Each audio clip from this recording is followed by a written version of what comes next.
Welcome to this video demonstration of NX assemblies. In this video, I will add various components and create a piston assembly. Once the components are added, I will create design constraints for the parts in order to get the desired functionality of the assembly. Let's start by reviewing and creating an assembly file with all the components.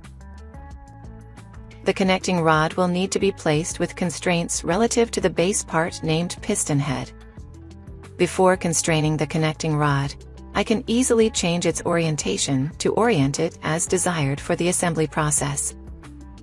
I will utilize the center constraint with 2 to 2 as the subtype, to center a pair of objects along another pair of objects of a different part.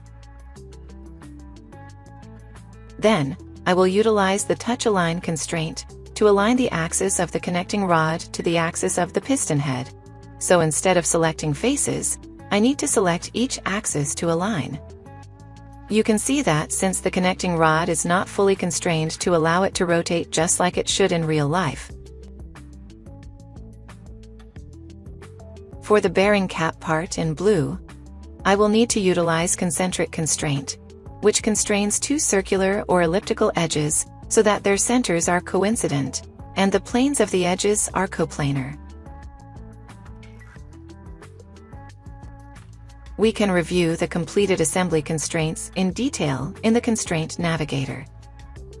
Efficiently generate your assembly and constrain the assembly components with their intended degree of freedom in mind by utilizing the intelligent NX assembly constraint settings.